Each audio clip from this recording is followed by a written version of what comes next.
The People's Progressive Party Civic wanted the CCJ to make a coercive order by naming a date for elections, and that the court did not do, according to Dr. David Hinds.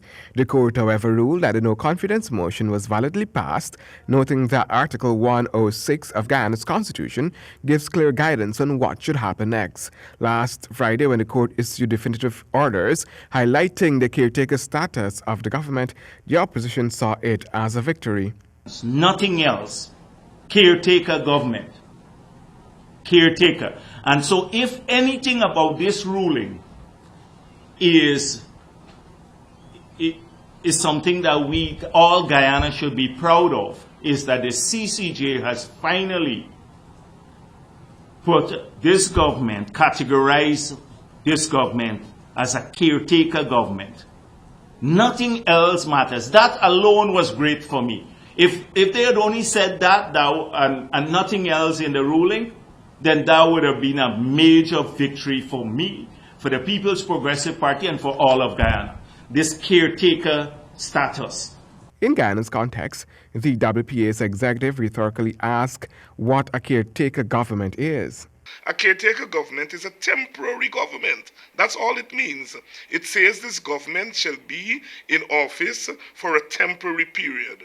All right, in the first instance for 3 months, and then maybe later on by a 2/3 vote. Ideally, elections should be called within 3 months. However, Dr. Hinds surmised that if there are other factors that come into play, those factors should be taken into consideration. To extend the life of the government. And we know that one of the most important factors that we're dealing with is the question of GCOM's readiness. For Dr. Hinds, having a credible list is the crux of the matter. Yes, you must have elections within 3 months, but the Constitution and the court could not be saying you should have crooked elections in 3 months, right? So we've got to balance the two.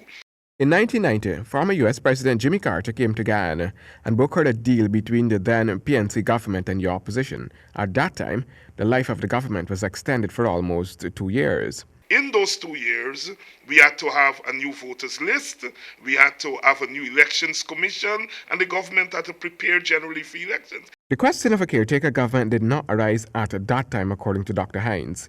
He noted that government functioned in a normal manner. Handel Duncan, GP Natalie News.